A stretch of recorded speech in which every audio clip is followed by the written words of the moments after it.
Welcome to the Board of Public Health meeting Thursday, August 8th, 2024. This is a Zoom meeting held according to Commonwealth laws for virtual meetings. They can be found on the website, and you can connect through a PC, Mac, iPad, iPhone, many devices using the web link on the website. And Board of Health will take all votes as roll call votes according to the statutes. And I'd ask for those who are present to say they're present. Elizabeth Kirkpatrick. Hi, Elizabeth Kirkpatrick, present. Marcia Lewis. Marcia Lewis here. Paul Schubert here. The meeting is in session. Tonight there's a few septic system we'll be discussing, and we're going to review a few other things that are noted on the I'll turn it over to, we have 468 King Street, modified existing shared septic system agreement, and I think Rich Henderson will be presenting. We saw this earlier on the previous meeting. There were some fine details that need to be hammered out, and I think, if I'm correct, I think this should be hammered out. So Mr. Henderson, it's all yours. Thank you very much, Mr. Chairman. Yeah, the thing that I was responsible for was, I noted when we were talking last time that I left one lot out of the easement, and that's all been corrected. I left that with Pam. And I also left her a color-coded plan to make this very simple, that shows the Pratt lot in green and the Wallerstein lot in red. And if you look at them carefully, you'll see the common septic system kind of in the upper left-hand corner of the red lot going on to the green lot. And so it's the same two families. It's just two lots. All I did was change the description, because the easement is the document that allows the Board of Health or the DEP to go onto the property and fix the system if the parties don't do it on their own. It's just a safeguard. And all I wanted it to be was correct because the lot lines changed. So I think that's done. The second thing I was asked was, why no Title V? Well, I misspoke. There was a Title V done in May, and I filed that with Pam. And the last issue was why there was no record of the 3-year inspections on a common system. And I mentioned that because no one had using it as a common system until now when this house is being built. But Glenn Pratt has spoken with Rosano Davis, and they are going to be doing an agreement where they will agree with Glenn, and Glenn will be responsible for having them come every 3 years, and we will file that agreement with the Board of Health. But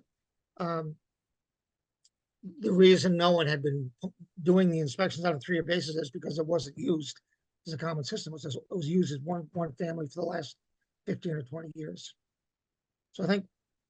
Okay, so the common system requires an inspection, but a common system used by one, it does not. It does not. Correct. Okay. But once you start,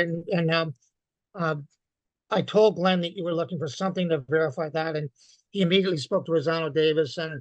And what I found out just yesterday is that they're putting together an agreement where they will inspect the system every 3 years and file a report with the board. Once, and Glenn's house hasn't even started, so we're a ways away from it being used as a dual system. But I just wanted to get the agreement straightened out, because it was in fact describing two incorrect lots which don't exist anymore. Okay. Pam, is that de rigueur at this point? It's okay? Yes, and I called up Sue from Rosano Davis today and just verified that they are in fact drawing up that O&M agreement, so they should be all set. Okay, great. Does the board have any any questions about the revised plan? No. Okay, great. So thank you, Mr. Henderson, for doing all of that and putting that together. Makes it a little bit tidier. Should anything come up later, we have a clear-cut understanding. So I'd ask for a motion to approve the First Amendment to a grant of Title V covenant and easement prepared for 468 King Street and 470 King Street as presented August 8, 2024. Elizabeth? Sure, I'll make a motion to approve the updated amendment to, I don't have the word in front of me, the 478 King Street plan And 470. and 470, It's 468 and 470. 468 and 470. Yes, thank you. Is there a second? I'll second that. I'd ask for a roll call vote. Those in favor, Elizabeth Kirkpatrick, Elizabeth Kirkpatrick, aye. Marcia Lewis, Marcia Lewis, I. Paul Schubert, aye. The motion passes unanimously. There are no nay votes. Thank you. Thank you very much. Thank you for your time. Bye-bye. Good night. Good night. Next up, let me go to my cheat sheet here.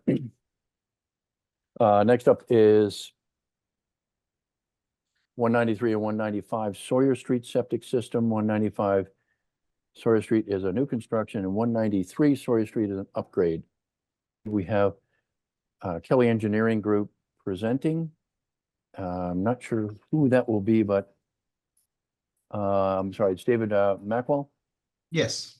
Okay, great. How you doing? David, floor is yours. Hi, David Mackwell, Kelly Engineering Group. We prepared the plans to accompany the septic systems designs and the pressure distribution packets that are up for approval. I think, oh, you have to bring them up. Okay, you're going to share your screen. I was ready to as well. So it's an existing home at 193 Sawyer Street that the applicant is looking to build another home on the 2-acre property, has gone through large Howden review, conservation, and A&R process through the planning board. And one of the steps that we need to do, you're kind of going to build the new home will kind of go on top of where the existing septic system is. We've done a series of test holes out there. Can't put the septic system in the buffer zone, so we're kind of putting them on the side of the hill coming down to the homes. We did a slew of test holes. Soils are actually pretty good for, I call it, guess, ground moraine till out there. But since it's so tight, we got varying perk test results ranging from, I think, 2 minutes per inch up as high as maybe 20 or 17 or so. So we took a thorough look at the Board of Health design guidelines in respect to Title V. And there was a, couple in there slight changes from regular Title V. So we think we complied with everything that was there. And we look forward to taking any input from any reviewers for the town, the agent or Board of Health members. Okay, thank you. Pam, do you have any comments on it?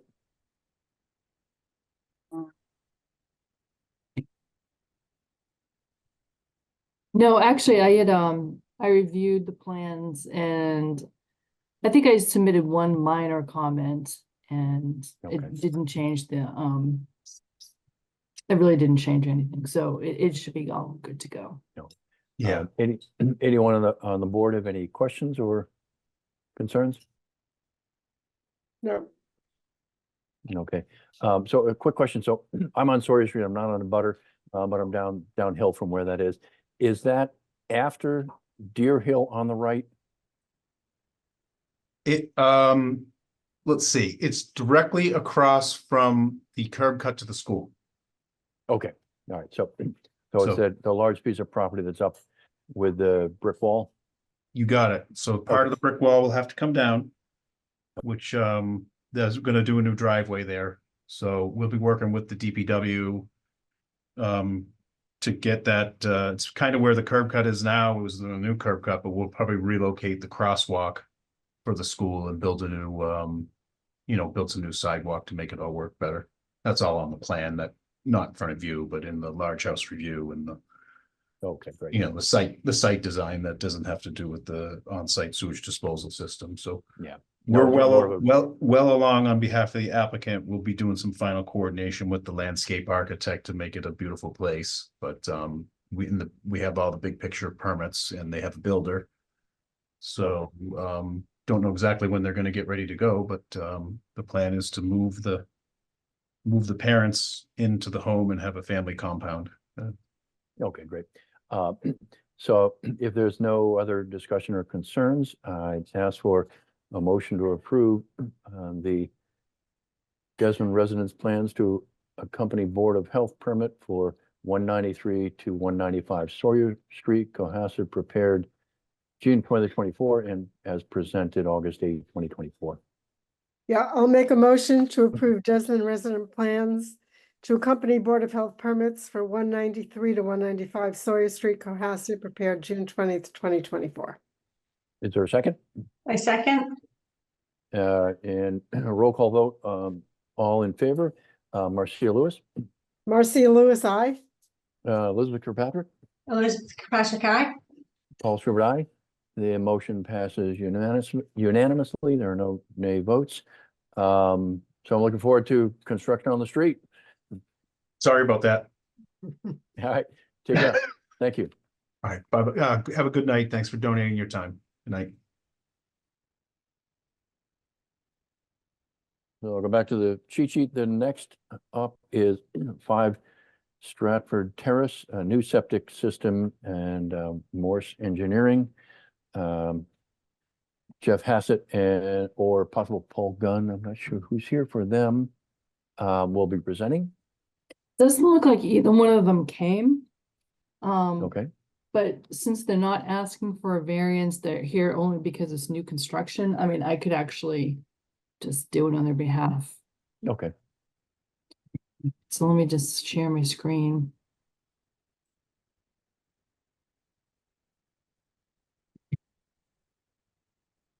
So originally, this was submitted, I believe was it in 2021? Let me just double check the date.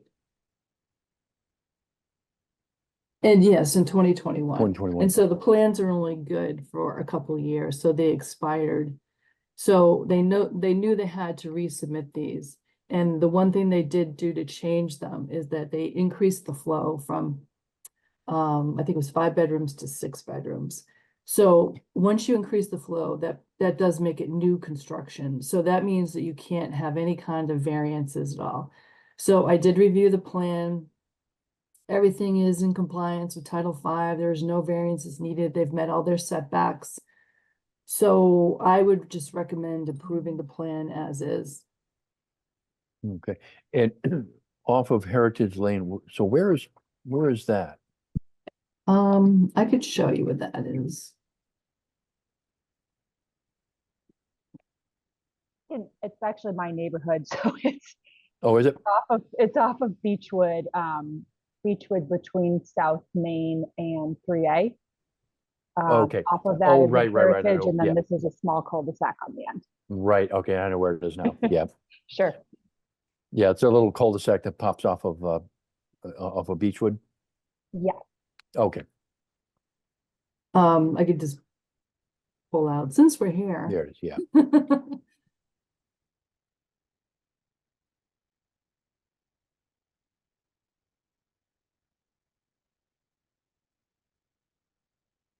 That's 5 Stratford Terrace, and then this view doesn't have the street names. That's not very helpful. Well, Yeah, so it's right off of that section of Beechwood there. Yeah, I know where it is. yeah, Okay. it's this Beechwood right here. Okay. All right. All right, thanks. So as it's new construction, the new plan has been submitted. Are there any concerns or questions from the board? Yep. Okay, great. I'd ask for a motion to approve. Yeah, I'll make a motion to approve the septic and site and plan. Motion to approve the septic and site plan for 5. Go ahead, yep. Sorry. I'll make a motion to approve the septic and site plan for 5 Stratford Terrace Lot 6 in Cohasset, prepared June 22nd, 2021, revised June 24th, 2024. Is there a second? I second. And roll call vote, Marcia Lewis, Marcia Lewis, aye. Elizabeth Kirkpatrick, Elizabeth Kropaczek, aye. Paul Schubert, aye, and the motion passes unanimously, no nay votes. We're looking forward to see a new house there. And we'll go back to my cheat sheet. So next up, I think there was a proposed housing regulation and review of that. So I'll turn it over to Pam for that. Oh, and Chris Senior's here. And Chris is here as well. Chris, how are you? To give some input. I'll just give the really high overview. So, I don't know if you've probably noticed in my weekly reports that there's been a lot of problems up at, the preserve. It used to be Avalon.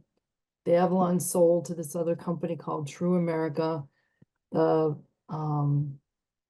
place has been slowly deteriorating as the buildings become older and they haven't been able to keep up with the maintenance. And then there's been also other issues where people have been claiming discrimination, particularly in the affordable housing units. Like, for example, all the units are supposed to be equal and the same, and they're supposed to be equally distributed throughout a place. But there's been claims that people have been relegated to one area of the facility or site, and that those apartments aren't as good as the other apartments. And just a whole host of issues where people have been, being charged crazy fees that they can't afford, and it's been a lot of problems. So there's been all kinds of action taken. Stephanie's reached out to legislators and try to get some help from them. But one of the tools we were thinking that could help us would be to do some regular inspections. So the way it's been going now is we just get random requests for inspections. But if we put it in writing and actually have a regulation that requires it on some consistent basis. And at this point, the draft we have says that we would do an inspection every time there's a turnover up there.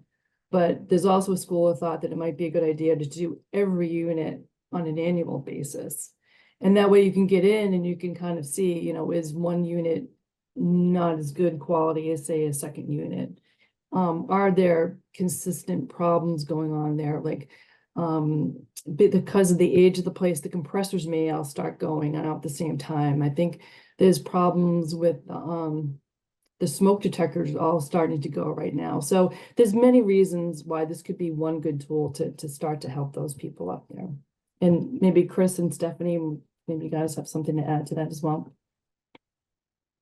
Yeah, go so- ahead, Chris. So yeah, thank you. Good to see you, Dr. Schubert, and all members of the board. Thank you. This has become much more of an issue. The closet really didn't have any substantial rental units until the Avalon project was built about 20 years ago, and we really hadn't gotten tons of complaints about it either until fairly recent. And as we looked at our tools, our set of tools.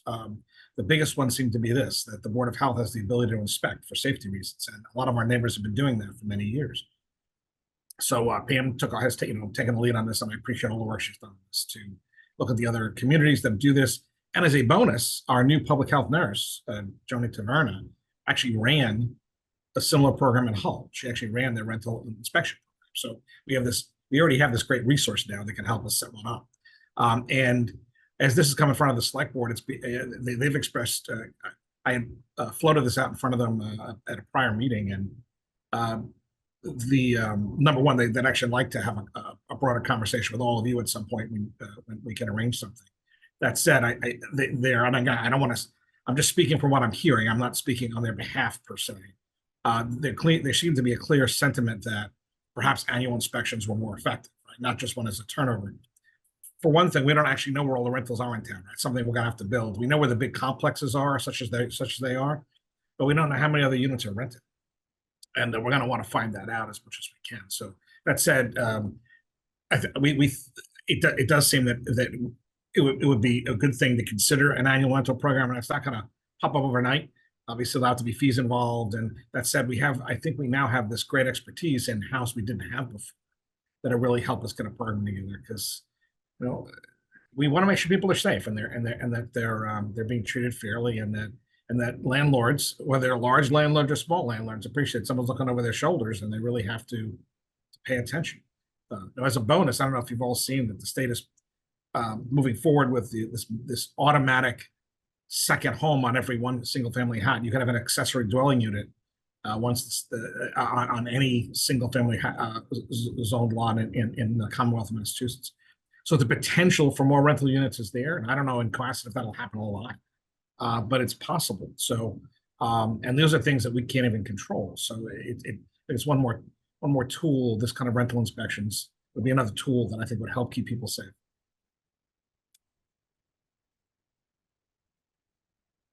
Excellent.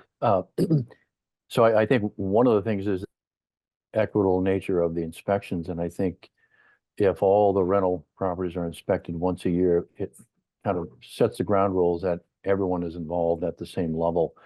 You know, it really does bother me when there's potentially, you know, this is a federal fair housing requirements that, you know, where you have affordable housing has to be equitable to those other units in the same location. They can't be, I'm not going to say red line, but they can't be earmarked to certain sections of a given development, because that's federally been thrown out, saying that's not legal. So I'm for kind of a general once a year review and inspection. I think that's a good place to start. What about the other? Yeah, sounds good. I actually have a couple of questions, Chris. I happen to be president of Wheelwright Farm Condominium Association, and these are all individual units. And so I'm wondering, and you know, we do occasionally rent them, and you know, we have one rental now. How does that apply in the context of condo community, and what interaction can we expect as a board of directors with the town in terms of these inspections? Can we stand in, like in lieu of the owner, you know, in terms of requesting, you know, applications or being involved?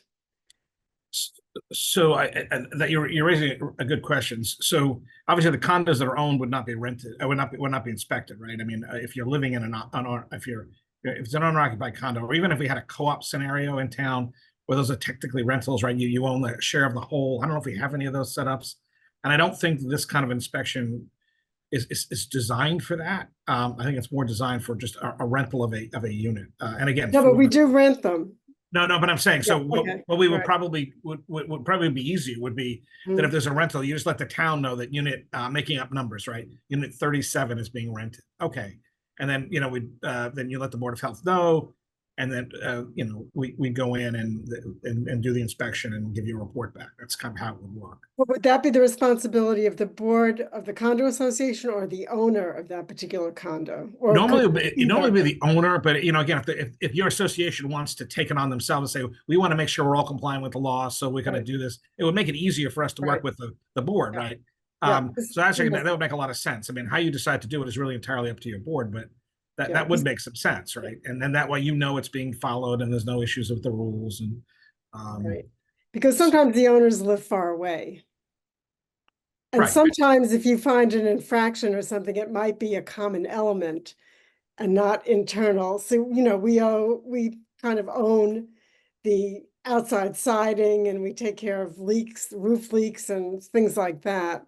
So the board takes on that responsibility, or not the unit owner. So I think we'd have to have some interaction. Yeah, I'm sure that's something we can most certainly work to make sure that kind of question's addressed. Right. I And mean, 100 Pond Street is in the same situation. right. Thanks. And Elizabeth, any comments or any questions? Oh, no, I think it's a great idea. I'm just curious about workload. I have no idea how many units are in Avalon. I imagine it's substantial. And then town-wide, is this something that we're going to take on internally or contract, or how are we going to address this? So that's a good question. Go ahead, Pam. Yeah, no, that's a great question. And I'm actually going to ask Joni in a few minutes to speak, because she's lived this in Hull, you know, where they have, I think she said about 1,200 units they did annually. Like at first I thought it'd be too much for us to do, because I know at Avalon alone, I think there's 255, and then there's Their units at 132 CJC, which is like where Olympus Grill is up above there. And then at 390 CJC, which is like the Stop and Shop Plaza, that new building that went into. And then like Chris said, there's all these other ones we don't know, but still, that's not even close to 1,200. So Joni knows how to do it. I'll let her speak to that. I think we are gonna have to hire another inspector, and hopefully we can do that through our grant, but I'll let Joni speak. She doesn't have a camera, but she can talk. I apologize, but no camera. I've checked every setting. I don't know what's going on, but I'll have it looked at by IT tomorrow, hopefully.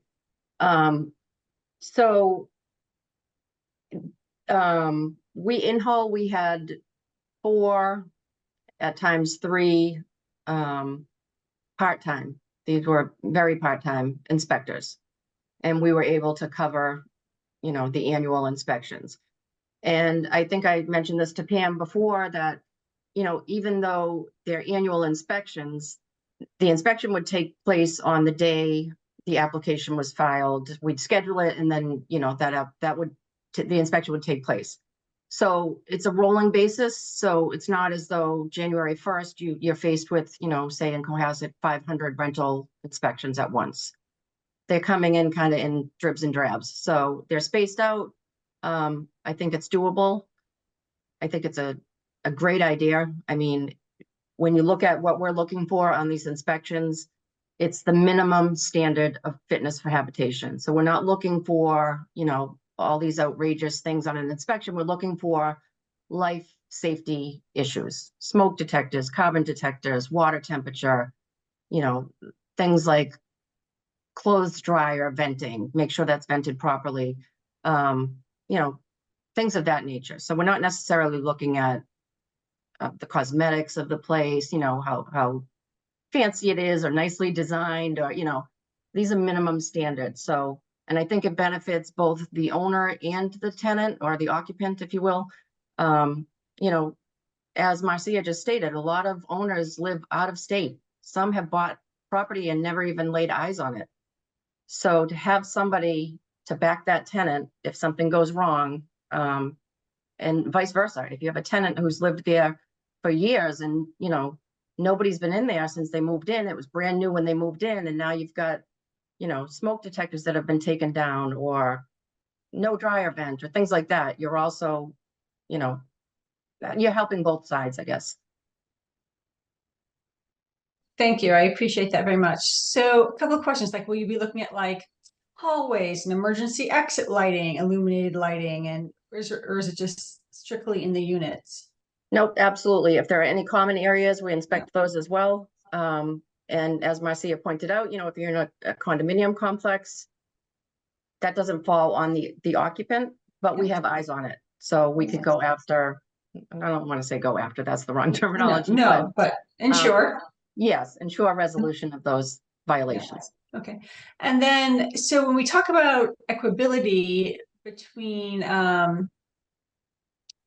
you know, low income housing and other people that are staying in these large complexes, how is this regulation addressing that? Are you looking at that? You're just looking at bare minimum standards across the board? I mean, you mentioned there's some interplay where low income housing is not being treated fairly, or putting in areas or units that are not as nice or whatnot. Is there any part of this regulation that would be addressing that equitability? I don't know if you want to answer that, Pam. I think in my opinion, it's, you know, one regulation across the board.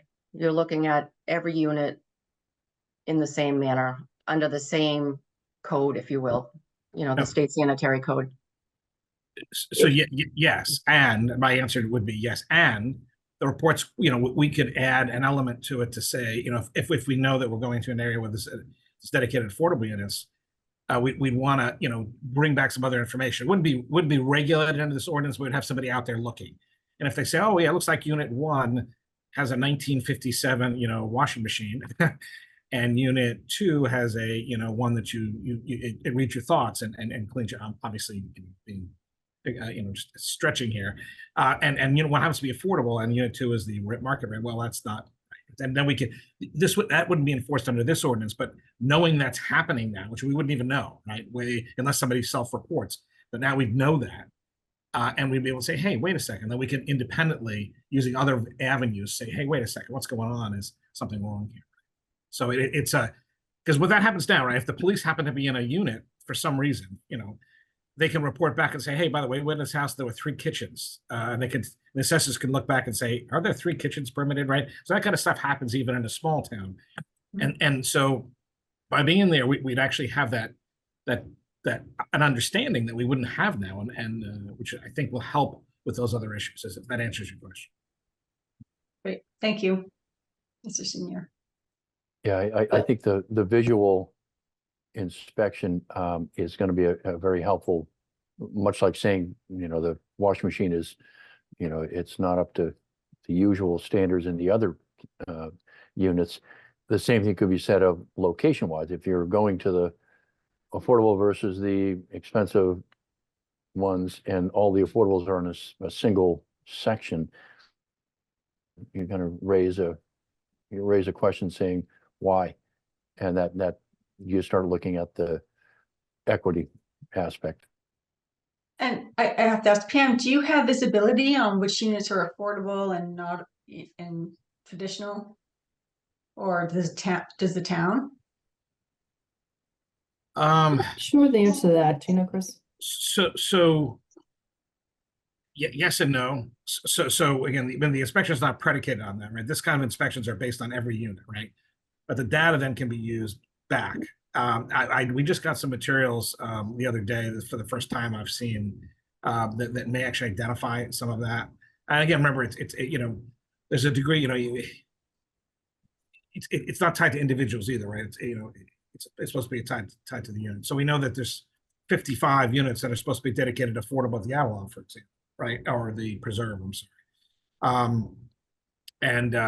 And they are, and they're supposed to theoretically float, right? So, but if it turns out that, we can see that there's been a turnover in tenancy or whatever, and that, as Paul said, maybe all the units by the garbage disposal always happen to be affordable. It's, and you're like, well, something doesn't seem to look right. And then you can ask, hey, what's going on?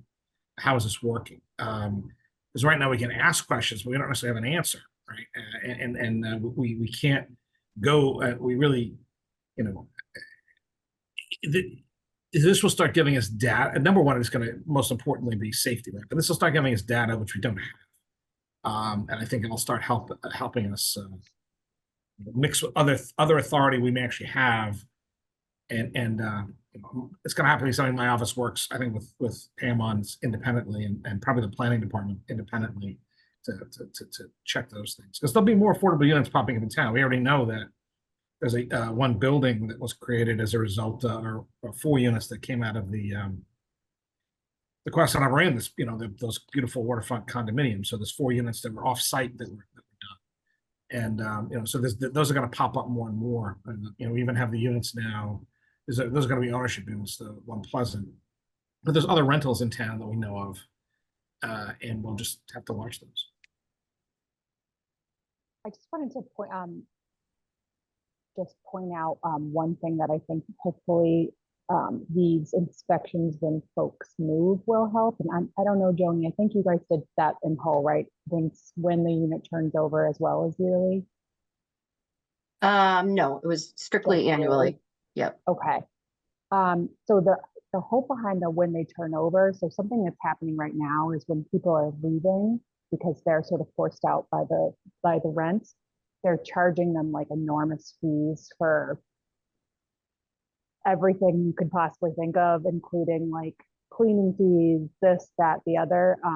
So I think I don't know how this works I don't know the answer to how we find out if they're turning over the unit. But the hope would be like they sort of know, okay, somebody's going to be coming in and looking at this, so we can't like pretend this resident destroyed the apartment and try to charge them a huge fee. So that's one thing that's been happening. But that was a question I had, Pam, too, is how we would find out when units turn over. And I don't know if there's an answer to that yet, other than them reporting, which again, I don't know how that would work. So that is a really good point because there's an allegation, we'll call it an allegation at this point, that they have been charging people that leave units very, very high cleaning fees. And then the next person goes to move in and they'll say, this place is filthy, they didn't do anything. Yeah. So there's an allegation that this company is really kind of, it's a way for them to make money. They're pocketing the money. And, you know, maybe they have their maintenance guy do some minimal sweeping, but they've just charged the last renter like $1,000 to clean the place. So Stephanie brings up an important point, and I'm not quite sure. I guess we'll have to think about it, how we could capture that somehow. Yeah, I mean, that's commonly used with low income turnover with like a affordable housing. That's how the landlord will recoup the loss they feel over the course of the rental, and they'll charge a exit fee, and depending what the exit fee, whether it's a cleaning or restoration or their security deposit gets taken, things like that. And it's kind of tough to look at, but with the yearly inspection, in addition to the turnover, might be one way to look at it. If it turns over for affordable housing, that may be one thing. I'm not sure. I'm just thinking as far as how the landlord recoups their losses if they look at affordable housing not making enough money on it. Are there any statewide regulations that speak to this? There are, and I know Chris and Pam are familiar with them as well. It's all under 40B, MGL 40B, which, you know, in our local contract, it states a million times it's supposed to be in line with that and refer to that. And the way they sort of operated in their lease, from what I can tell, not being an expert, they have a lot of things in their lease that may or may not be legal, but it always said something along the lines of, unless otherwise, not allowed by state law. Like, so that's sort of, I think, kind of one of the predatory things going on. I know the state has been made aware by Mr. Senior, by our local representative and senator, of the issues going on in some other particular cases. I don't know what they've done other than there's been a lot of reports to the AG's office. I don't know what the OHLC has done, but they have been made aware. Chris, if you have more thoughts on that, that's all I know. Thanks. So what's really motivating this is that, you know, we're trying to figure out where our role is this, right? The state has, the Attorney General's office enforces fair housing, right? And there's a Commission on Discrimination that enforces against discrimination, period, including housing and other things. So our real tool, our biggest tool is really this, is right? It's the Board of Health's ability to inspect for health and safety, because that gets you in for starters, right? Number one is preserving basic safety and health standards, but it also starts to give us more data, because we can't just, number one, we don't have the ability to go door to door, start knocking, checking on people. Besides, people don't have to tell us anything, right? So, but in a health and safety environment, we can say, hey, ownership group, wherever you may be, we need to look at these. And again, it's important that you know, we're underscoring this. This is to cover every rental unit, right? This is not just the Preserve by any means. This is every rental unit in town. And for a lot of the reasons I already mentioned tonight, right? Absentee owners or tenants who might not even report stuff back to the owners, you know, there's things we need to be careful about. And it's a big step in the right direction that'll help us. Now, there's other things that are also on the table that are not in the Board of Health's world that I think this will help with, right? It's not a as we're starting to realize there's just a bigger world here, and we're not, you know, we've never been equipped to do this, right? I mean, we've never done these kinds of inspections, and you like to think when you work with someone and these goes into agreements go into effect and everything gets done right. Well, you know, it's not always the case in the long term. So it's just one more tool, a really important tool for health and safety, clearly. And again, as all these other state mandates come down, right? MBTA zoning and, you know, even 40B, it's likely that there'll be more pressures on towns like Cohasset to build more housing or to have more. So having a regulatory system in place to help make sure that housing's safe is even more important with all these pressures for more housing potentially coming in, and more of that will eventually be rentals. So it seems like we have information about Hull via Joan's previous work. What about the other surrounding towns? Can I just add one thing real quick? So I'm gonna look closely at Hull's regulation, but there may be something in there that does say annually or upon change of tenancy. I know from my own personal experience for 8 years, that wasn't enforced, the and/or, it was just annually. So when you do the change of tenancy, if you included that in the regulation or the bylaw, that gives a set of eyes on a unit that is ready for occupancy. It's not like somebody's been in there 9 months and now we're going in for their annual inspection for the first time since they've been there, and we're seeing what the unit looks like currently. We're seeing it as it's ready to be rented, I should say. And part of your inspection can be photos of this isn't right, this isn't right. They're moving in and this isn't right from the get-go. So you have a little more, I'm not sure what the word is, but A little more you're leverage seeing- too. Exactly, yeah. So, this wasn't correct when on day one, when they were moving in. So you can't put it on them when it's time for them to move out, that it's up to them to fix it. You were directed in the beginning to fix this XYZ, whatever it might be. So that may be something to consider, is doing it, upon change of tenancy and/or annually, whichever occurs first. Because pictures speak 1,000 words. You can document it in writing, but if you have something showing that, that sliding door, was cracked, or rather than putting it on the tenant come time for the annual inspection, if you will. I mean, along the lines of when you rent a car, you look at the car beforehand and there's a photo from when you pick it up and when you drop it off. I mean, Correct. Yep. along those lines.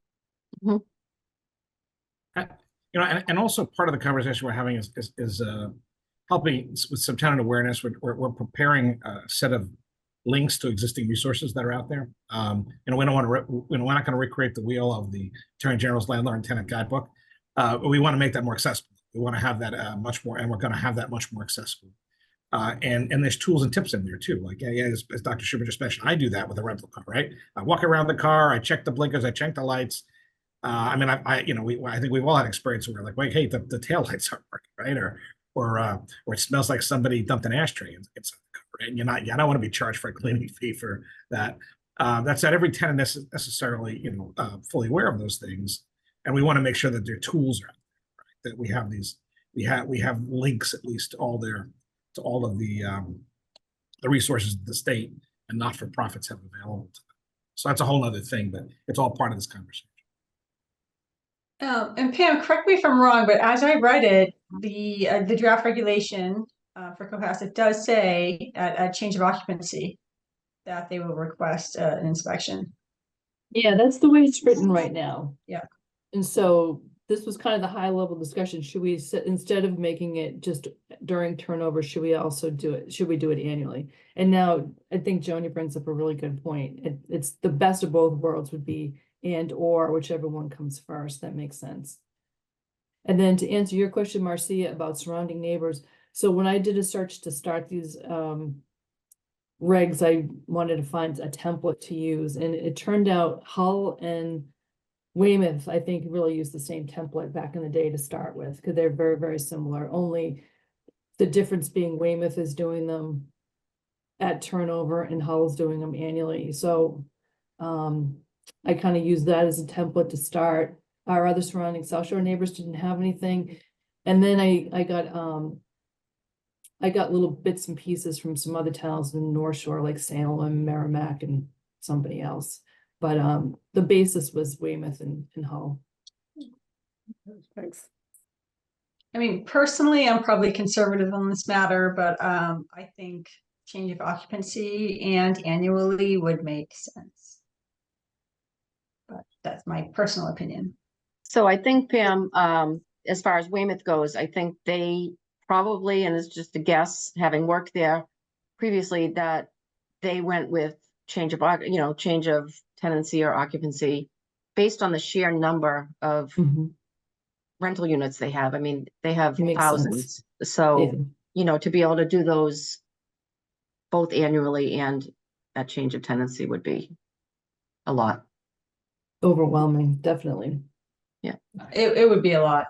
But could you, I mean, I don't know if this would help any, but do anything like change of occupancy and then before someone leaves, like if they per their request, if they want you to walk through, if the tenant wants you to walk through with them before they leave, if they're concerned about exorbitant fees or whatnot. I mean, the way the Massachusetts law is, anybody can ask for an inspection at any Right. time, any rental part. So we wouldn't even really have to even add that on there. Right, okay. Yeah. That's what I was just gonna say. So, yeah, I agree. I'm glad the expert down below. I'm not an agrees. expert. I'm Yeah. just throwing in my 2 cents for what it's worth. And in a way, this may protect the landlord as well. If they go in and, if we go in and inspect and the situation is a lot worse than we thought, then maybe the security deposit does deserve to be, taken for its merit and say, well, you need to fix this because this was fine when we had you move in. So there's a little landlord as well. 100%. It's beneficial on both sides. So Pam, what is your perspective? Do you prefer like the change of occupancy or annual, or what do you think is reasonable for the town? Well, at first I thought it was change of occupancy. But then after talking to Joni, it sounds like it would be doable to do annual. It would be a lot of work up front. There's no doubt about it. I mean, there are things like, so we have this permanent system where we have people do online applications. We don't have a housing module. We would probably have to get a housing module. And that costs money, and that we couldn't charge to the grant because that would just be a Cohasset only thing. There'd be a lot of administrative work up front to try to build like a database to keep track of all these units and find them probably first of all, and then keep track of when they're getting inspections, who's up next, who needs a re-inspection, scheduling them. You have to have the permission from the tenant. And then, generally they have to be there. So there's kind of a lot of logistics to get it going. So, it'd be like a learning curve, and there'd be kind of a lot up front, I think. But once we get rolling, it sounds like it would be okay. Pam, are you thinking this could be done before an additional inspector is on board? I think we'd have to find another additional inspector. So luckily, I know Situate at least really wants to get a housing inspector as well. They have a lot of hoarding problems in that town.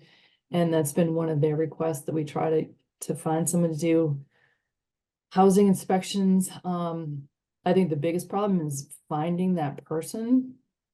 It's not the easiest job in the world. Especially if you're talking about hoarding situations, it's really difficult actually. But I think we're gonna have to start looking now, sooner than later. Luckily, we Chris, have it budgeted, so that's good. Yeah.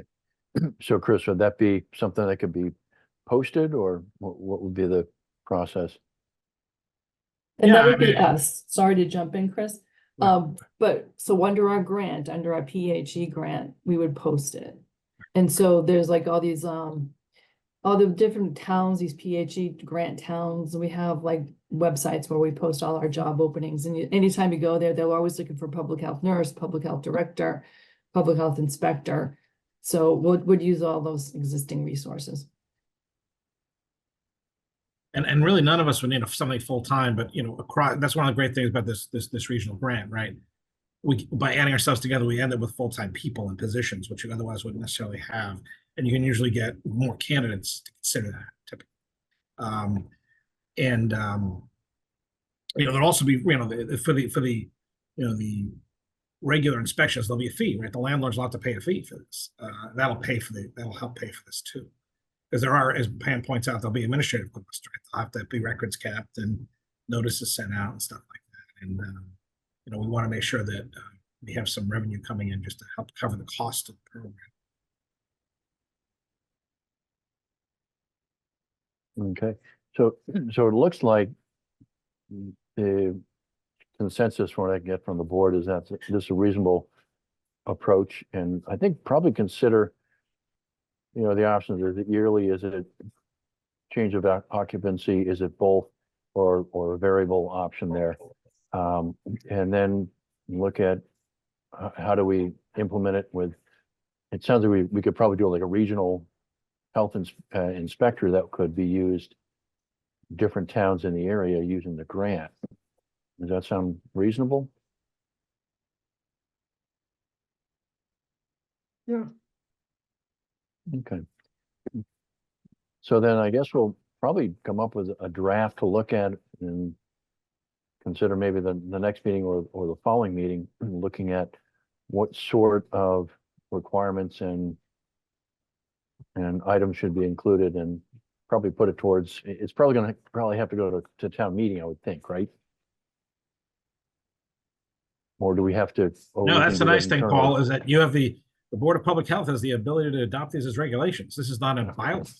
You have all these great powers. So this is a health regulation. So So we could organize this amongst ourselves and put it on the regs.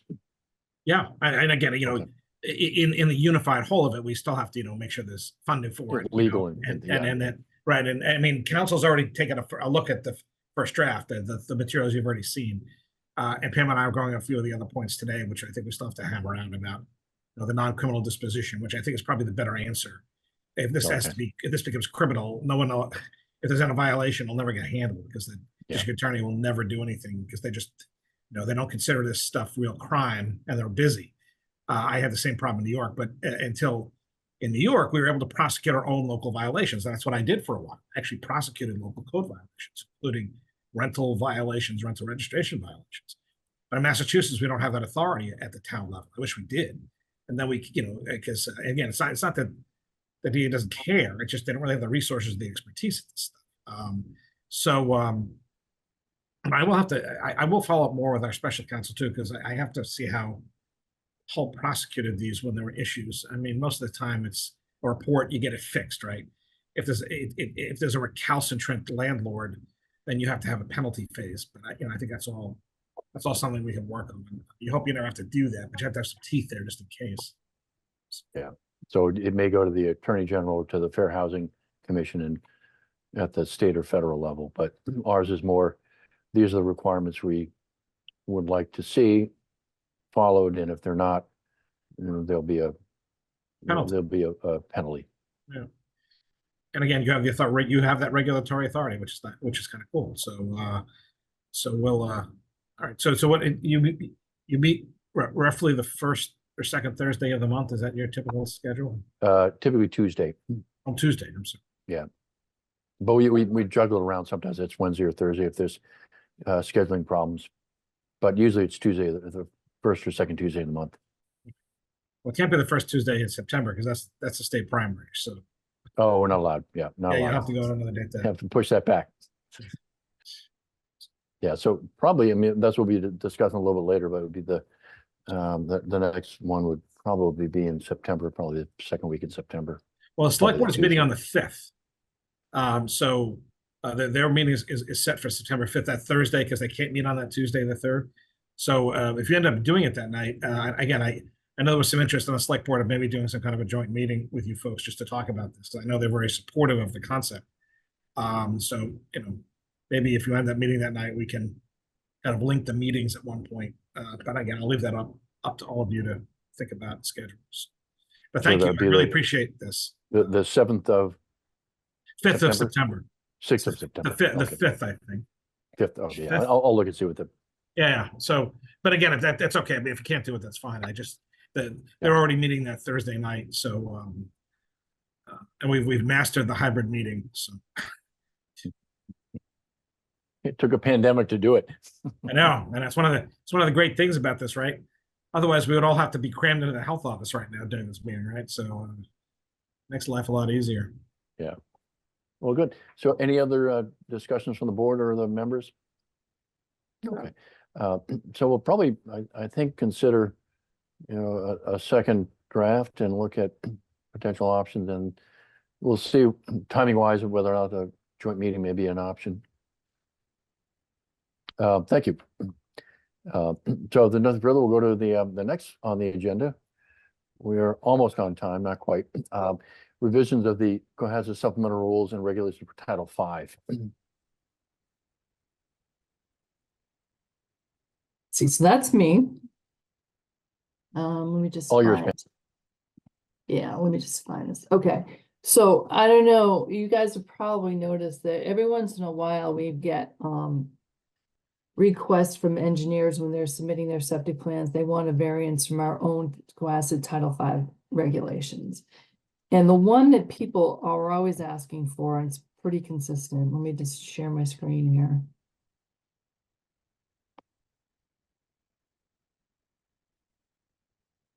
It's this one that I've highlighted in yellow. Let me just increase this if I can.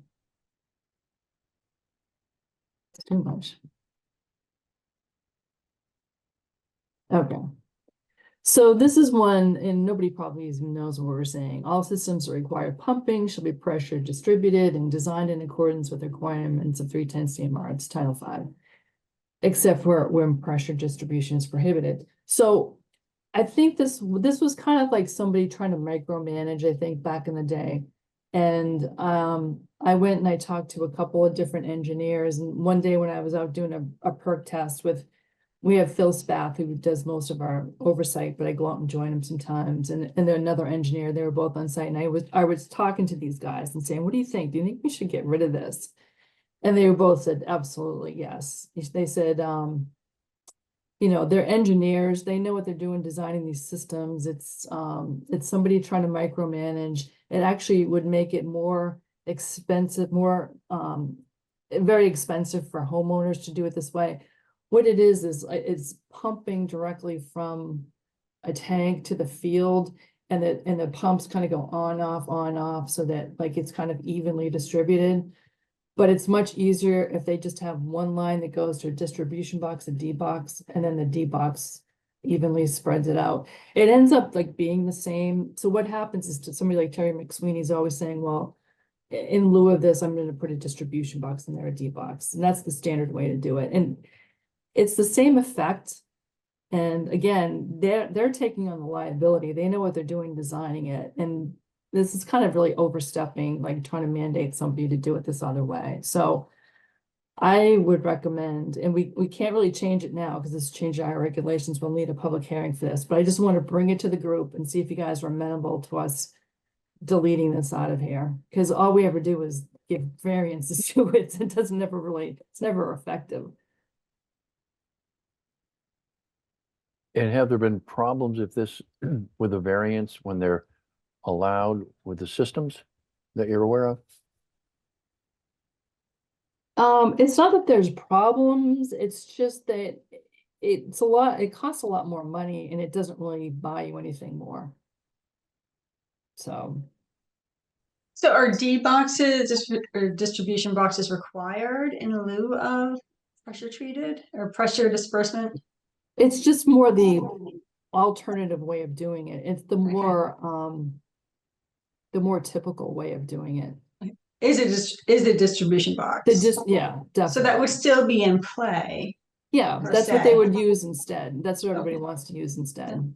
And that's what is normally used.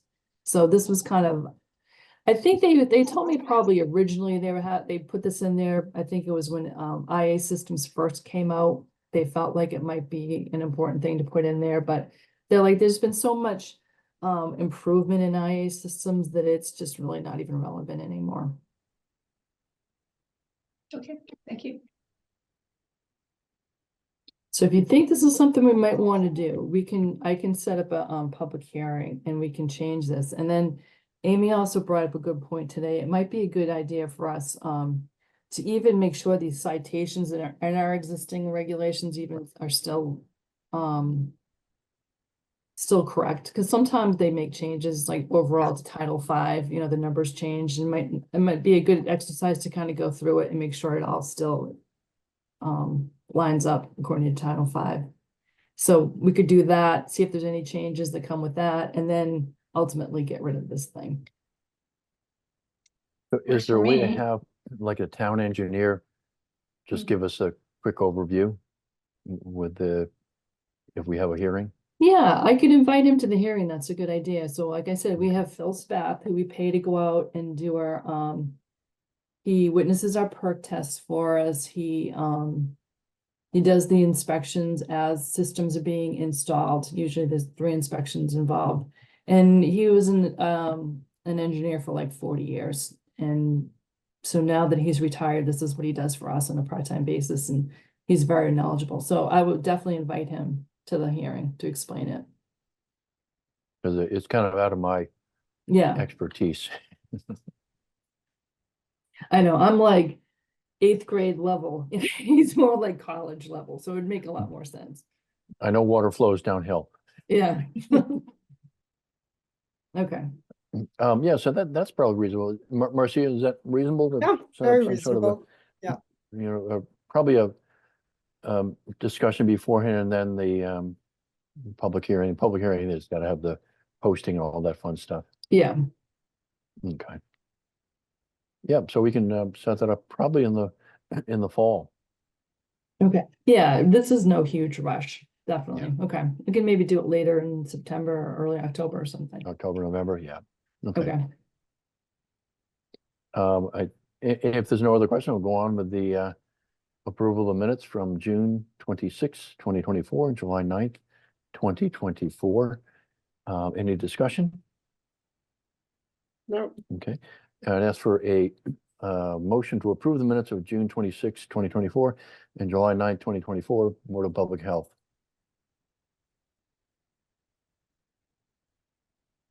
sure. Is it- I'll make a motion to approve the meeting minutes from June 26, 2024 and July 9th, 2024. Is there a second? My second. And roll call vote. All those in favor, Marcia, Marcia Lewis, I. Elizabeth, Elizabeth Kirkpatrick, aye. and Paul Schubert, aye. And the motion passes unanimously, no nay votes. Next up is the next meeting, so I guess I'll have to bring up my calendar. And let me see here. Well, do you want to shoot for the 5th? In case you want to do a combined I meeting? think let me just bring up my call schedule. Go here. Everything is on the phone, so I'm looking at the phone.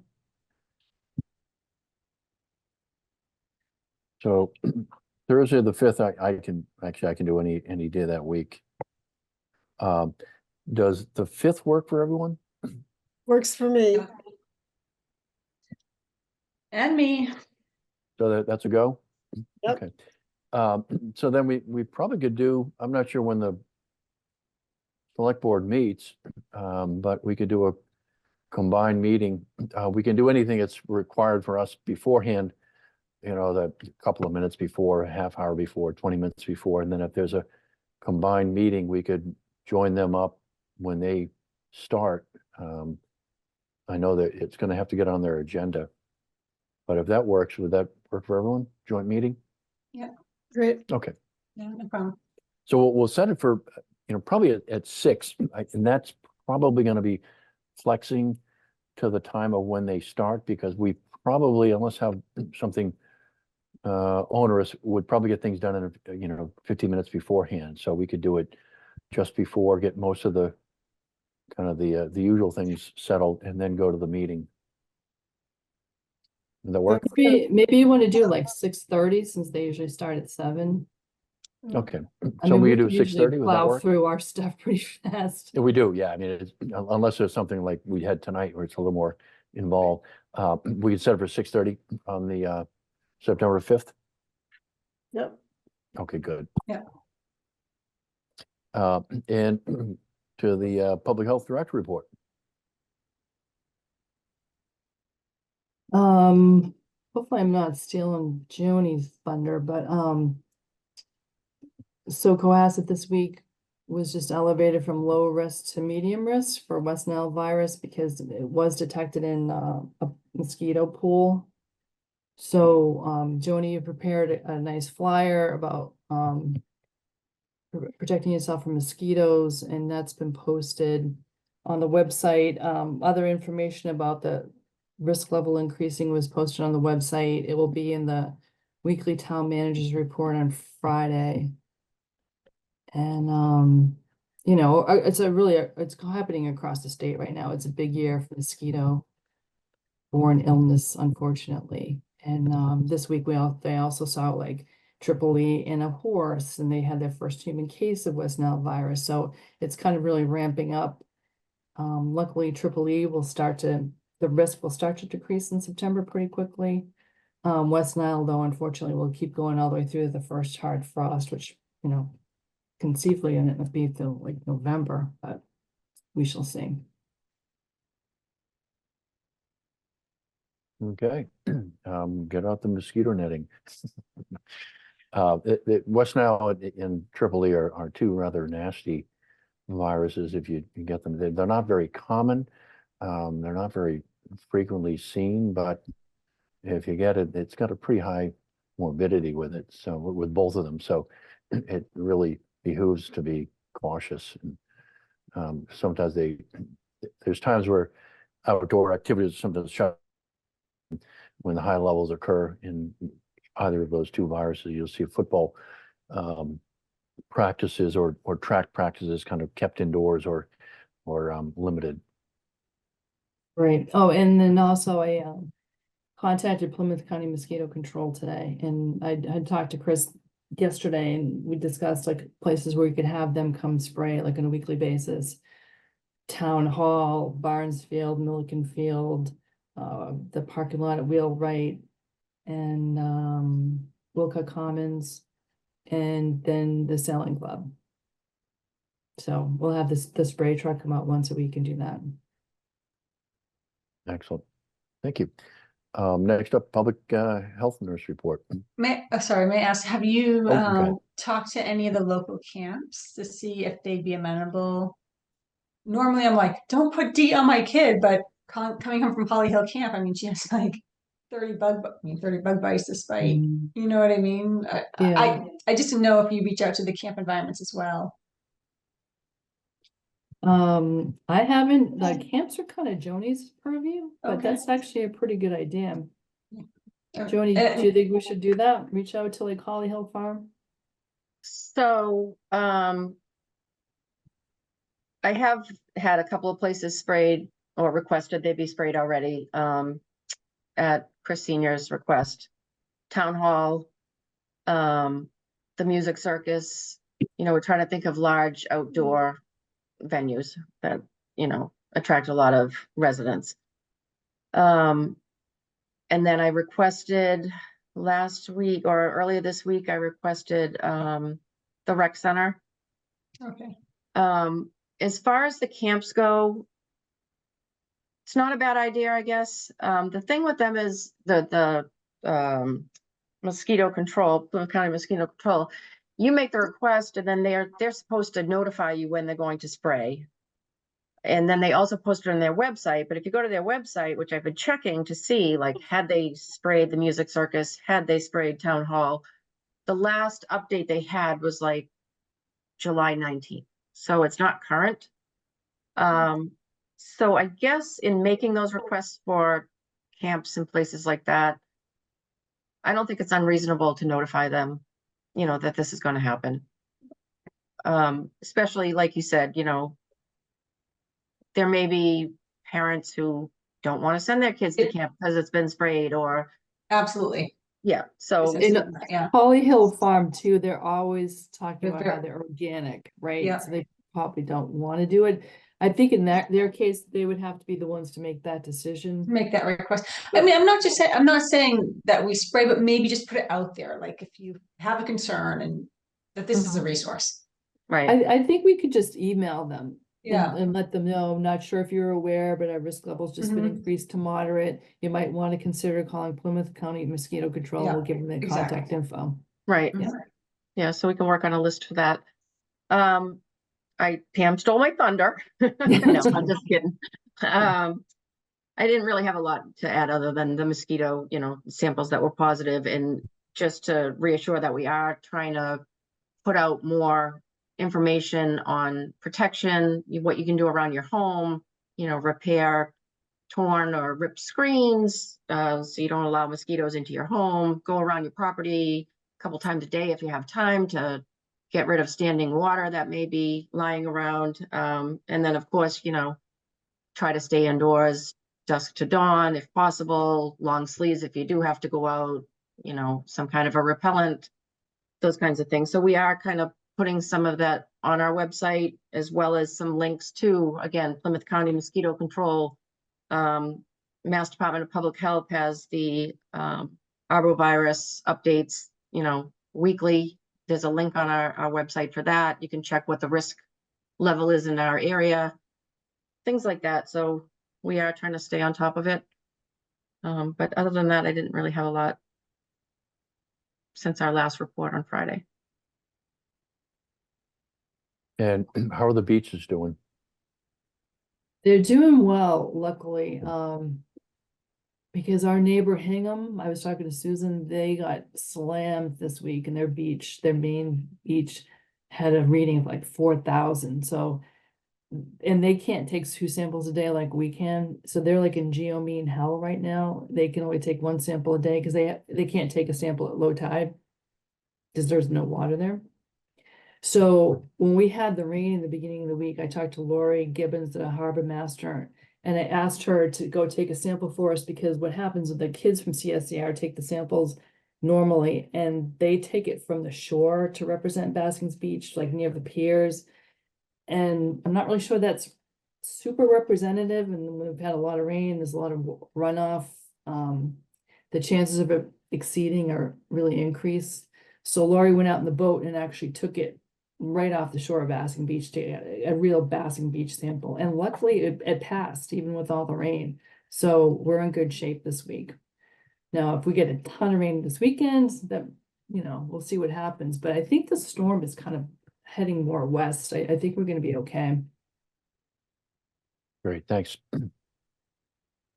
Any other concerns or questions from the group?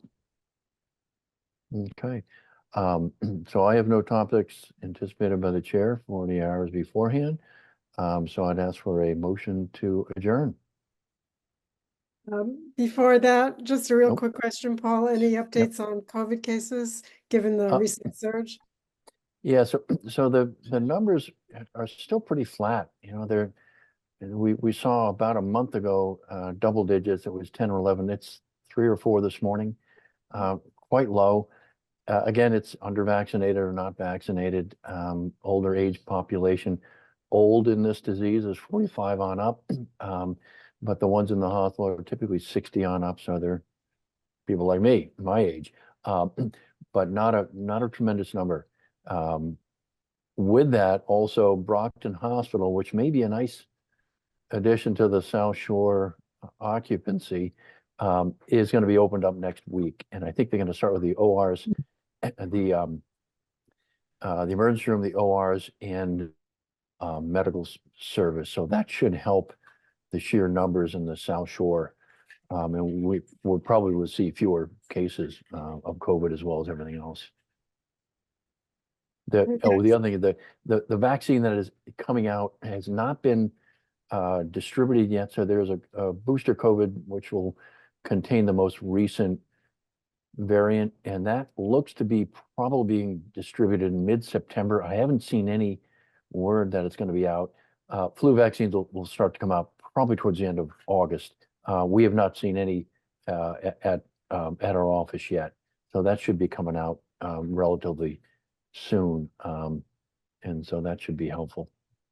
And there won't be a combined mRNA vaccine, flu plus COVID this year, I don't think. That has not been approved to my knowledge. It's not been approved. It looks like probably for next year, Yep. Moderna and Is there- Pfizer are looking for a combined flu COVID for the 2025 fall. And they'll probably go through the trials over the next probably 6 months and get the safety features of it. I mean, it's much like an MMR, you know, in Canada, they give MMR separately. And it's because of safety concerns for each individual vaccine. We tend to do the combined from a logistics point of view in the States. If I could just mention real quickly, sorry. So we, you know, as far as reported cases, I haven't seen very many as well in the last few weeks. However, I have been getting numerous calls for COVID tests. And I'm not sure if that's people are feeling sick and, you know, want to test at home, or if they're just doing it to have a reserve at home, you know, looking for these kits. But the state has offered again to give local health departments free COVID tests. So I have submitted a request for, I'm not sure, Pam, did we say 300? And again, you know, I probably could have asked for significantly more, but they only have a 60 to 90 day expiration window. So I didn't want to take, you know, 1,000 of them only to give residents, and they're not useful in 60 days. So when we get those, I will make them available, you know, at town hall, maybe at the library, at the senior center. You kind of spread them out throughout town so residents have access to those. Right, and the short expiration window might be driving some of the demand because the tests that people have at home that they got free have expired. So Well, they've expired 6 times over, but they Yeah, kept right. extending the expiration. So Exactly, yeah. that could happen as well. You know, I could get these 300 that supposedly expire in 60 to 90 days. And then all of a sudden there's this, you know, announcement that they're good for an additional 3 months or 6 months, or we just don't know. So. Okay. Any other comments? Okay, now I will ask for a motion to adjourn. I'll make a motion to adjourn. Is there a second? I second. A roll call vote, Marcia Marcia Lewis, aye. and Elizabeth, Elizabeth Kirkpatrick, aye. Paul Schubert, aye. And the meeting is adjourned. Thanks, everyone. We'll see you next month. Okay, thank you. Thank you all. Bye. Thank you. Bye, thank you.